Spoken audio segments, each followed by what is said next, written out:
চট্টগ্রামের অন্যতম সিনিয়র সাংবাদিক ইস্কান্দার ভাই, এই অনলাইন পত্রিকার সম্পাদক কামরুল হুদা, সবাই উপস্থিত, আমার সহকর্মী নাগরিক ঐক্যের কেন্দ্রীয় কমিটির সাধারণ সম্পাদক জনাব শহীদুল্লাহ কায়সার, কেন্দ্রীয় কমিটির আরও দুজন সদস্য আছেন, আপনাদের সাথে পরিচয় করে দেওয়া হয়েছে। চট্টগ্রামের গণমানুষের নেতা, আমি মনে করি বিশেষ আলাদা দরকার নেই, ডাক্তার শাহাদত হোসেন,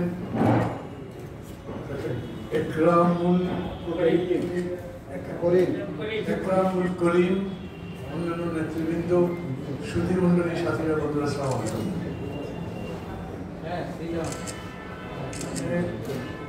এই newsgarden24.com এতজন স্টাফ দেখে আমি একটু অবাক হলাম, খুশি হলাম। আমাকে 2-3 বছর আগে আমার কিছু বন্ধু শুভনর্দেই বলেছিলেন একটা অনলাইন পত্রিকা বার করা।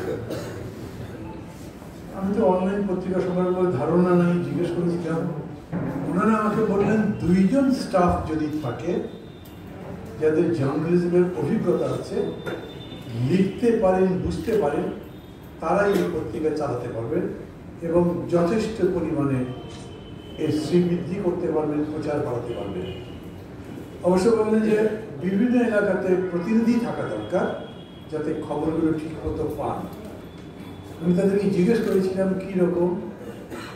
বলেছেন এই যে নিউজ হয়, টেলিভিশন বলে, আরও অনলাইন আছে, তারা বলে এগুলোর যদি সংশ্লেষণ করতে পারে, মানে এই নিউজগুলোর মধ্যে থেকে কোনটা কোনটা ইম্পর্টেন্ট সাজিয়ে নিতে পারে, আর একজন যদি লেখার মানুষ থাকে বিশ্লেষণ করতে পারে যেটা মানুষকে আকর্ষণ করে, তাহলে পত্রিকা ভালো চলবে। আর একটা জানেন, এখন সারা বিশ্বে একটা নতুন ধরনের সাংবাদিকতার কথা বলা হয়, সেটা হচ্ছে যেমন বলে না পাবলিক ইন্টেলেকচুয়াল, ঠিক এরকম বলে পাবলিক জার্নালিজম। আপনাদের মনে আছে ফেনীতে একজন আওয়ামী লীগকে, একজন নেতাকে গাড়ির মধ্যে পিটিয়ে আগুন দিয়ে হত্যা করা হয়েছিল। হ্যাঁ, একজন বসাও আছে। এই নিউজ কোন রেগুলার পত্রিকায় বেরোয়, কিন্তু ওখানে 1-2 জন এই ক্যামেরাতে অ্যান্ড্রয়েড ফোনে ভিডিও করেছিলেন, সেটা তার ফেসবুকে আপলোড করেছিলেন, সেটাই হিট করেছিল সমস্ত জায়গাতে। মানে কিছু কোনো সাংবাদিক নয়, কিন্তু সাংবাদিকতা একটা নাড়া ফেলে দিয়েছে এইরকম ঘটনা। এখন আছে না বেশ কিছু নিউজ সাইট বলেন কিংবা ওয়েবসাইট বলেন, যে একজনের নাম তো আমি বলতে পারি, আরো ভালো করে বলতে পারবেন, রেগুলেটর দেখে, মানে অদ্ভুত অদ্ভুত খবর যে আমাদের সাংবাদিকরা জানেন না, বিস্মিত হওয়ার মতো, সেগুলো আপলোড করতে থাকে এবং সেগুলো মানুষ খুব বেশি পছন্দ করে। আর একটা কথা বলি, সেটা হচ্ছে মানুষ কোনো খবরের পেছনের খবর জানতে চায়, খবরের ভেতর খবর জানতে চায়। আপনি খবরটার মূল্যায়ন করতে পারেন কিনা, এই খবর বুঝে ভবিষ্যতে একটা দিক নির্দেশনা করতে পারেন কিনা, ওই রকম নিবন্ধ লেখা মানুষ পছন্দ করে। এই জন্য মানুষ কলম অনেক পড়ে। এবং বাঙালি জাতি কিন্তু একটা অদ্ভুত ধরনের জাতি।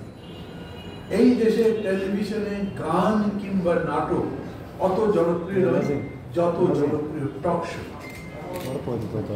আপনারা অবশ্যই এখানে বলেছেন যে রাজনীতি নিয়ে কথাবার্তা না বলতে, আমিও রাজনীতির দিকে যাব না, আমিও রাজনীতির দিকে যাব না, কিন্তু একটা কথা বলি, একটা বৃত্তের মধ্যে আপনি থাকলেন, বলবেন এই বৃত্তের মধ্যে রাজনীতি আসবে না। আপনি খেতে বসে বিরক্ত হয়ে গেছেন, যা যা খেতে চান তার কিছুই নেই। আপনি জিজ্ঞেস করেন এটা নেই কেন, ওটা নেই কেন, বাজারে দাম এত বেশি, কেনা যায় না।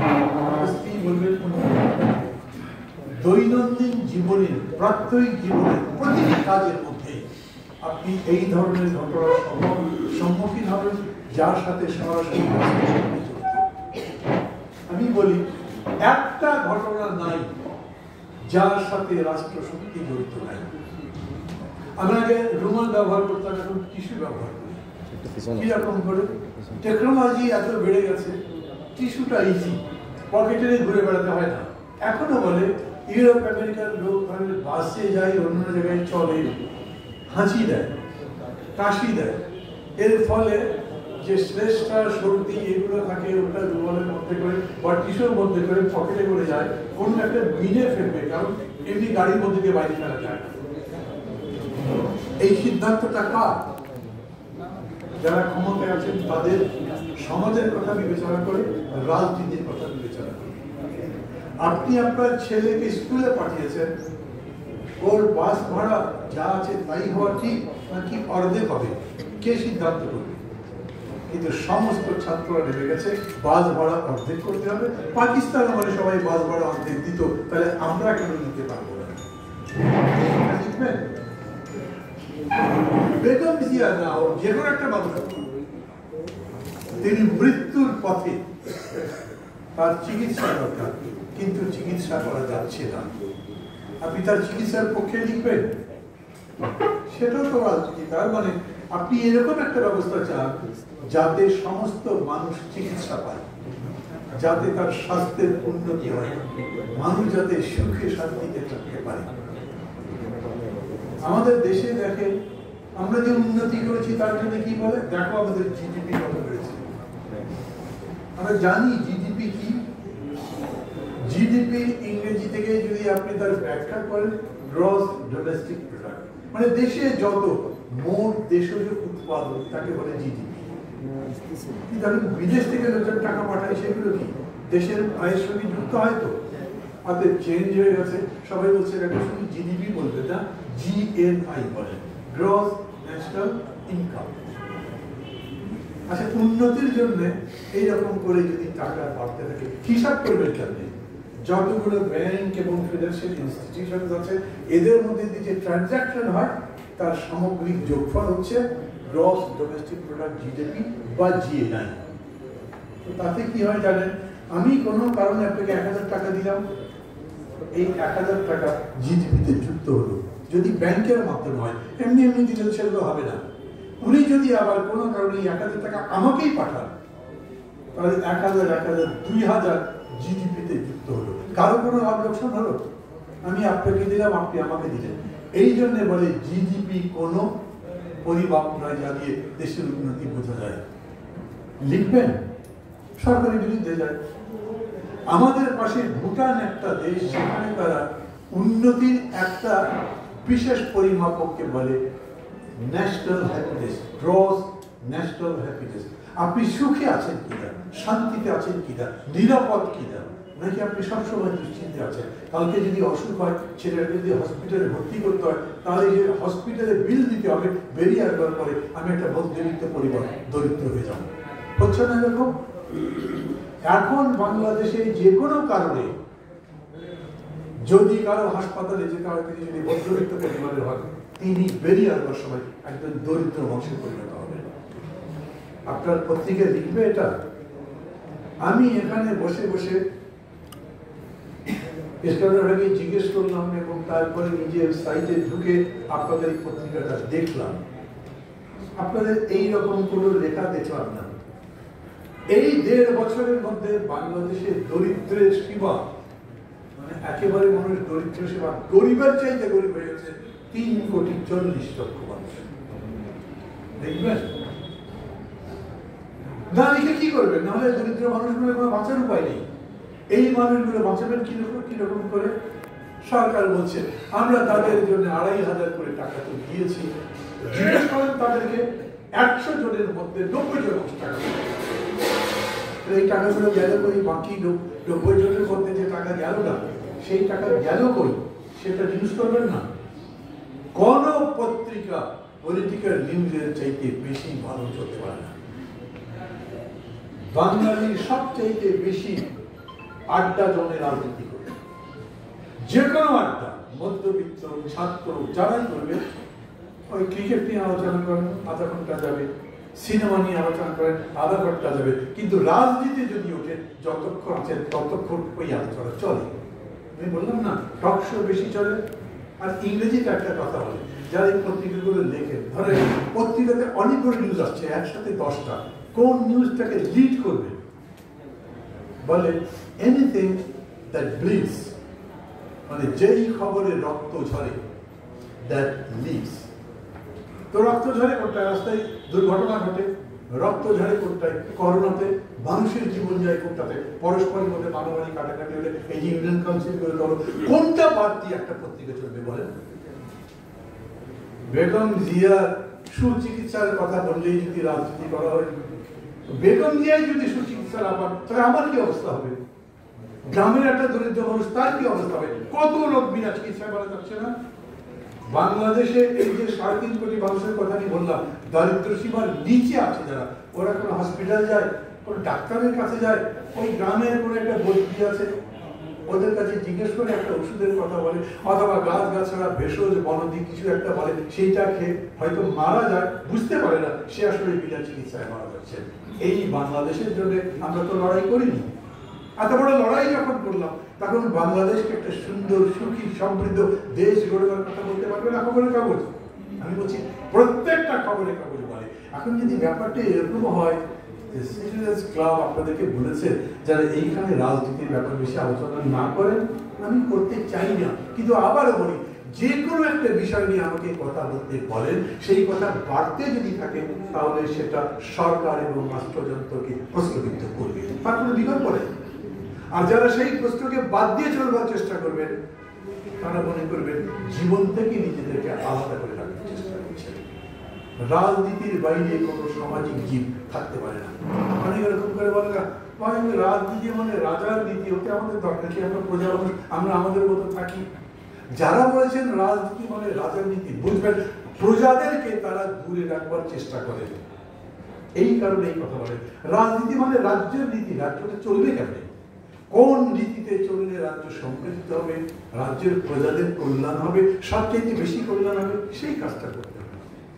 এখন আমি বলছি, আমি মাহমুদুর রহমান মান্না যদি ক্ষমতায় যাই, আমার দল নাগরিক ঐক্য যদি ক্ষমতায় যায়, তাহলে এই যে 3.5 কোটি মানুষের কথা বললাম দারিদ্র সীমার নিচে চলে গেছে, তার সাথে আপনি আরো 2.5 কোটি মানুষ যোগ করেন যারা দরিদ্র।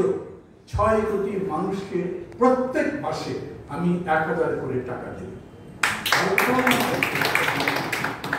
বছরে কত লাগবে? 72,000 কোটি টাকা। এটা দেওয়া সম্ভব? 6 লক্ষ কোটি টাকার বাজেট। তারপরে সবাই বলছেন আমাদের দেশের প্রতি বছর ব্যাংকের হিসাব অনুযায়ী 1 লক্ষ কোটি টাকা বিদেশে পাচার হয়ে যায়। ওই পাচারটা যদি বন্ধ করা যায় তাহলে 1 লক্ষ কোটি টাকা আমরা পাবো। আচ্ছা, যেগুলো ব্যাংকিং ইনস্টিটিউশন দিয়ে যায় না, মানে প্রকাশ্যে দেখা যায়, আমাদের প্রতিষ্ঠানের মধ্যে দিয়ে পাচার হয় না, হুন্ডি ইত্যাদির মাধ্যমে হয় না, সেটার পরিমাণ 1 লক্ষ কোটি টাকার বেশি না কম? গবেষকরা বলেন বেশি হবে।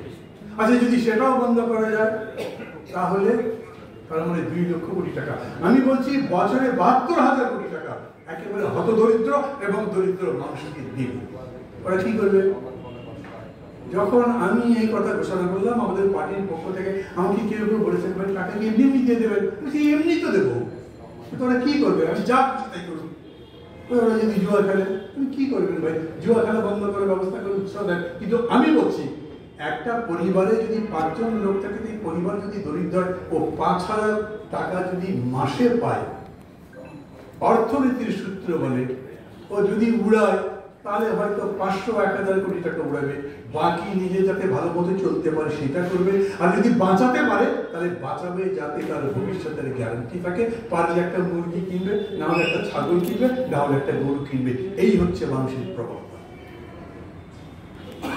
আচ্ছা, এই যে বললাম এই চোরাচালান ইত্যাদি বন্ধ করে, মানি অর্থ পাচার বন্ধ করে, এই কাজ আমাকে দিয়ে হবে? উনি বলছেন আমি তো জানি না কারা কারা টাকা পাচার করে। আপনারা যদি জানেন তাহলে আমাকে বলেন। কাদেরকে বলছে? খোদ প্রধানমন্ত্রী সংসদের মধ্যে বলেছেন কারা কারা বেগমপাড়া করেছেন, কারা কারা মালয়েশিয়াতে সেকেন্ড হোম করেছেন, কারা কারা টাকা বিদেশে পাচার করে, সব খবর আমার কাছে আছে। বলেছেন না? তাহলে তাকে জিজ্ঞেস করেন। আপনাদের যিনি পররাষ্ট্রমন্ত্রী তিনি বলেছেন সবচাইতে বেশি টাকা পাচার করে রাজনীতিবিদ নয় আমরা, তাহলে তার কাছে খবর আছে। প্রধানমন্ত্রী আর পররাষ্ট্রমন্ত্রী জানেন কারা টাকা পাচার করে, কিন্তু তারা পাচারকারীদের ধরে না। তখন আমি বলছি, কোনো রাজনীতির কথা বলছি না, বেগম জিয়ার মুক্তি দিতে হবে, গণতন্ত্র দিতে হবে, ভোট দিতে হবে, এই কথাগুলো বাদ রাখে। আমার বাঁচার জন্য বলতে হবে এই আহম মোস্তফা কামাল এবং এইরকম সরকার চাই। কারণ ওরা যদি ক্ষমতায় থাকে তাহলে আপনার চোরাচালান বন্ধ হবে না, তাহলে গরিব মানুষের জন্য কল্যাণ হবে না। এই সরকার সব যদি বাদ দেয়, ওরা গরিব মানুষের জনগণের দরদি সরকার নয়। কিন্তু চতুর্দিকে খালি কথাবার্তা, উন্নয়নের জোয়ার চলছে। আমি এয়ারপোর্ট থেকে নামার অনেকদিন পরে আমি চট্টগ্রামে আসছি। একরাম সাহেব একটা গাড়ি পাঠিয়েছিলেন, তার ড্রাইভার আছে, সে আবার আমাকে খুব পছন্দ করে গল্প করছিল। আমি হঠাৎ খেয়াল করলাম, আমার এই রাস্তা দিয়ে আমি কখনো এয়ারপোর্ট থেকে চট্টগ্রাম দেখি, ব্যাপার তো বললো যে নতুন রাস্তা রয়েছে, একটা বাইপাস, সুন্দর রাস্তা রয়েছে। গভর্নমেন্টকে আমি একটা ধন্যবাদ দিতাম, কিন্তু ভেতরে এসে যখন কথা শুনলাম তখন বলে ওই একটা রাস্তা ছাড়া চট্টগ্রামের কোনো উন্নয়ন নেই। তাহলে এই নদীর নিচ দিয়ে নিয়ে যাচ্ছেন, ওইখানে পদ্মা ব্রিজ করছেন। আমি ঠিক এখানে জানি না কর্ণফুলির নিচে যে টাওয়ারে কিরকম খরচ হচ্ছে কতদিন ধরে, কিন্তু পদ্মা সেতুর একটা ঘটনা দেখেন, 6 কিলোমিটার লম্বা। যখন বানাবে তখন এটার প্রাক্কলন ছিল, মানে এস্টিমেট ছিল 12,000 কোটি টাকা। 12,000 কোটি টাকা এই ব্রিজটা হয়ে যাবে। এই পর্যন্ত 40,000 কোটি টাকা খরচ হয়েছে, ব্রিজ তো হয়নি। ব্রিজ হতে কতদিন লাগবে জানি না। যতদিনে হবে তার পাশে রেল যদি স্থাপন করে তাহলে 40-এর সাথে কমপক্ষে 30,000 কোটি টাকা যোগ করে 70,000 কোটি টাকা কমে পদ্মা সেতু হবে। একটা স্প্যান বসে আর মনে হয় যে আওয়ামী লীগের বাজারে ঈদ লেগেছে। টেলিভিশন দেখেন না, ঝকঝক ঝকঝক করতে থাকে, নতুন করে স্বপ্নের বাস্তবায়ন নাটক করে আর দেখার কিরকম সুন্দর পদ্মা নদীর উপরে ব্রিজ দেখা যাচ্ছে। আমাদের পাশে ভূপেন হাজারিকা সেতু, এটা হচ্ছে আপনার আসাম এবং অরুণাচলের মধ্যে। পদ্মা সেতু 6 কিলোমিটার, ওটা 9.15 কিলোমিটার। পদ্মা সেতুতে খরচ হবে শেষ পর্যন্ত আমি বললাম 70,000 কোটি টাকা, আর 9.15 কিলোমিটার লম্বা একটা ব্রিজ ভূপেন হাজারিকা সেতু বানাতে ইন্ডিয়ান রুপিতে খরচ হচ্ছে 11 কোটি 20 লক্ষ টাকা। 1100 কোটি টাকা। 1100 কোটি 20 লক্ষ টাকা, মানে 1200 কোটি। এখন আমি যদি বলি যারা পদ্মা সেতু বানায় এরা সব মৃত্যু চোর, আমি বললাম কেন তোমার এত টাকা আছে? ওয়ার্ল্ড ব্যাংক টাকা দিতে চাইলেও টাকাটা নিলেন না, ভাগ করলেন। দেখো আমি এখন খুব শেয়ানা হয়ে গেছি, আমি কারো টাকার দরকার নেই। আসল ঘটনা কি, ওয়ার্ল্ড ব্যাংক যদি থাকতো ওদের ইন্টারেস্ট দিতে হতো আপনার 0.5% ম্যাক্সিমাম। ওয়ার্ল্ড ব্যাংক থাকলে মনিটরিং করতো, হিসাব নিকাশ করতো, কত টাকা খরচ হচ্ছে, কোথায় বেশি কোথায় কম, কোনো দুর্নীতি হচ্ছে কিনা। এখন তো এইরকম কোনো খবর জানতে পারেন না। সারা পৃথিবীতে একটা কথা আছে, মেগা প্রজেক্ট মিনস মেগা লুট। যত বেশি বড় প্রজেক্ট হবে তত টাকা মারা যাবে। এই জন্য গরিব মানুষের চিকিৎসার ব্যবস্থা নেই। সবাই যখন ওষুধপত্র বের করেছে, সেই ওষুধ যখন প্রায় পুরনো হয়ে গেছে, তখন আমাদের সরকার বলবে আমরা এখন নিজেরাই করোনা ভাইরাসের টিকা বানাতে পারি। ওই ভাইরাস তো নেই এখন, ওমিক্রনের ক্ষেত্রে সারা পৃথিবীতে নাই। ওরা আগের ভাইরাসের কি বলে ওষুধ টিকা বানানোর চেষ্টা করছে। তার মানে এতদিন ধরে কি করলেন? সেদিন সংসদের মধ্যে একজন বলেছেন, আচ্ছা কত টাকা দিয়ে ওষুধ কিনেছেন, টিকা কিনেছেন বলেন তো? ওরা বলছে না বলা যাবে না, চুক্তিতে আছে বলা যাবে না। এটা কোন কথা? আমি আপনার থেকে জমি কিনেছি, বাড়ি কিনেছি, গাড়ি কিনেছি, মালপত্র কিনেছি, যাই কিনেছি, কত টাকায় কিনলাম, আমার স্ত্রীকেও বলতে পারবো না, আমার পরিবারকে বলতে পারবো না, আত্মীয় স্বজনকে বলতে পারবো না। ও মানা করে দিয়েছে। এইসব ধান্দাবাজি চলে। এখন পত্রিকা যদি হেডিং করে এটা কি সত্য নাকি মিথ্যা, এটা কি ধান্দাবাজি না ব্যবসা, তখনই পত্রিকা বন্ধ করে দেবে, তাই তো? হ্যাঁ, এইটা একটা কথা বলতে পারেন। লক্ষ কোটি টাকা, 1000 কোটি টাকা, 100 কোটি টাকা ইনভেস্ট করবার পরে পত্রিকা যদি বন্ধ হয়ে যায়, এই জন্য তারা কিছু আপোষ করেন। আমি কথা লম্বা করবো না, কাজও রয়েছে। তাছাড়াও আমাদের পরে একটা প্রোগ্রাম আছে, যেহেতু এত টাকা ইনভেস্ট করে একটা টেলিভিশন সরকার বিরোধী প্রচার করতে ভয় পায়, যদি বন্ধ করে দেয়, করেছে তো এরকম। এই দেশে প্রধান বিচারপতিকে কান ধরে বলতে পারে চলে যাওয়ার দিকে, দেশ থেকে চলে যেতে হবে, তার কোনো উপায় থাকে না। এমন একটা জুলুমবাজি সরকার এখন, সেইখানে মিডিয়া ভয় পেতে পারে। আমি তখন বলবো, দেখেন সারা পৃথিবীর যত জায়গা আছে, Hitler, Mussolini, tsar, Salazar, Franco, Nero, Batista, যাদের কথাই বলে, এখনো হোসনি মোবারক, বেন আলী, এই সমস্ত লোকজন চূড়ান্ত স্বৈরতান্ত্রিক ফাঁসিবাদী ছিল। পতন হয়েছে না? এদেরকেও যেতে হবে, আজ কিংবা কাল।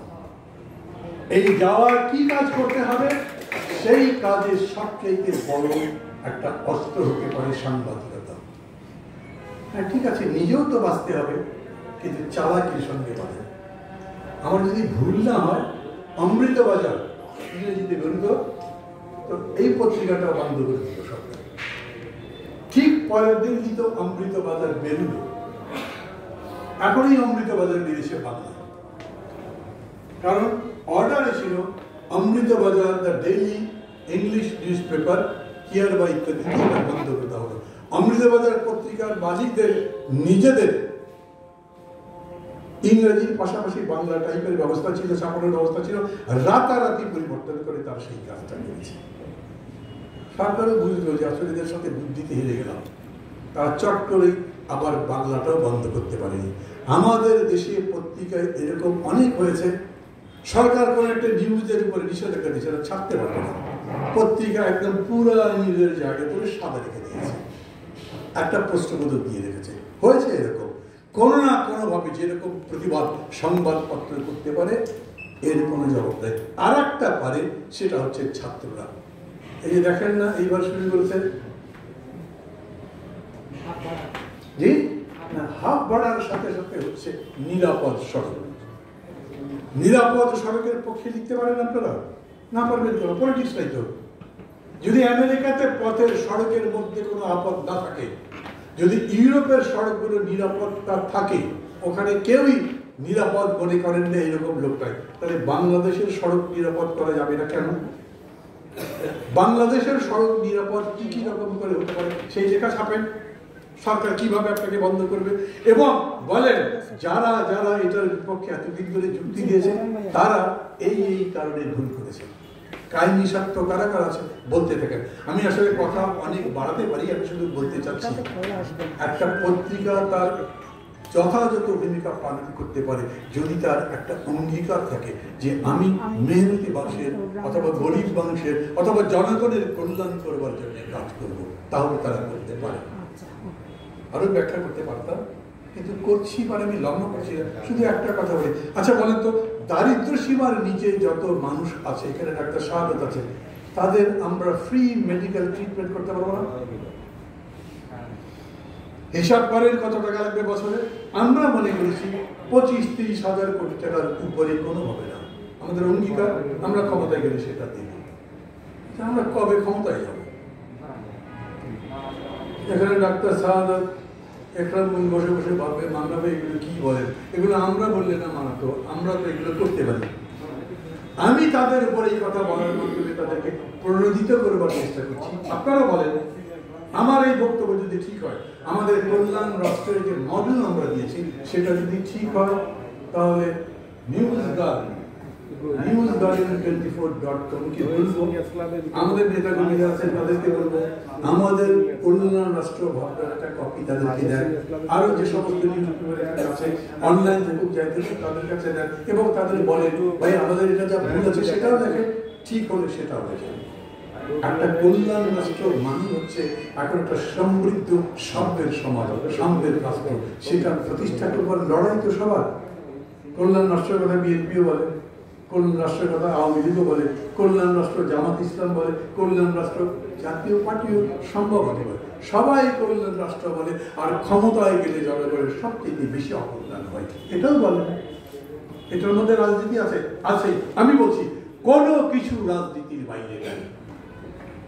এখন যদি বলবেন ভাই আমি পানি খাই, তার মধ্যে রাজনীতি আছে না? তার মধ্যে কোনো রাজনীতি আছে, কিন্তু পানির যখন দাম বাড়ে ওইটা একটা রাজনীতির সিদ্ধান্ত। নাহলে পেট্রোলের দাম, গ্যাসের দাম, জিনিসের দাম বাড়ে কেন? কোনো কারণ নেই, বারবার তবু বাড়ে কেন? তার কারণ রাজনীতি। আমাদের চালের দাম বাড়ে, আমি মাঝে মাঝে বক্তৃতা করি, 1 মণ ধান বিক্রি করে 1 কেজি গরুর মাংস পেয়ে যায়। এটা কোনো দেশ? তার বিরুদ্ধে কথা বলবেন না। এখন এইটা কেন হলো তাও বলে, কৃষক তার ন্যায্য মূল্য পায় না কারণ ফসলে, সেটা বলতে হবে। রাজনীতি মানে কেবল নিজের দলীয় স্লোগান গুলো না, নিশ্চয়ই দলের স্লোগান থাকবে। বিএনপি যদি আজ মনে করে জনগণের দাবির কথা বলতে গিয়ে আমরা বেগম জিয়ার কথাটা পরেই বলি, that is a wrong politics. কারণ নেত্রী যিনি আপনার দলের, তার কথা তো বলবেনই, তার মধ্যে ওনাকে এতই অন্যায়ভাবে একটা কাজ করছে, এইরকম অমানবিক দৃশ্য, এইরকম অমানবিক ঘটনা কেউ যদি মানুষ হয়, মানুষের কলিজা থাকে, মানুষের হৃদয় থাকে, তিনি এর বিরোধিতা করতে পারতেন। কারণ ওনার কন্ডিশন এখন, তিনি বললেন ডাক্তার সাহেব, আমরা ঢাকাতে শুনেছি, আমি দেখতে গেছিলাম, দেখতে পারিনি, দেখলেই বা কি হতো, কিন্তু এটা ঠিক একজন লিভার সিরোসিসের রোগী যদি ব্লিডিং শুরু হয়ে যায়, তখন তার ইমিডিয়েট একটা সার্জারি করতে হয়, যেটা এই দেশ করতে পারে না। আমি নামটা বলতে পারবো না, তো বিদেশ যেতে দেবে না কেন? মানে সরকারটা এতই দুর্বল, মনে করে লিভার সিরোসিসের রোগী বাইরে গেলেও বলা দেশের মধ্যে কি একটা ঘটে যাবে। কিন্তু যদি কোনো দুর্ঘটনা ঘটে তখন সামলাতে পারবে? যদি এরকম কিছু হয়, এমনিতেই মানুষ কিন্তু মনে করে এই সরকারটা মানুষের জাতি না, কারণ উনি এইরকম একজন অসুস্থ লোকের চিকিৎসা বন্ধ করে রেখেছেন। আবার কাহিনী বলেন, আর কত করব, তার জন্য একটা মেয়ে দিলাম, তার সাথে সাথে তাকে এরকম করে বের করে আনবার ব্যবস্থা করলাম। এত কিছুই যদি করলেন, তো আপনার মানবতার মায়ের কলসি কি এতই ছোট? ওইটুকুই মানবতা আছে, আর মানবতা নাই। মানবতার কোনো সীমা পরিসীমা আছে? যা মানুষের পক্ষে তাই মানবতা।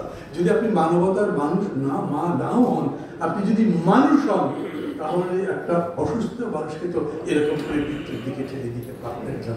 মানুষ জানে এই সরকার এই অমানবিক আচরণ করছে, মানুষ জানে এই সরকার তার কোনো কল্যাণ করে না।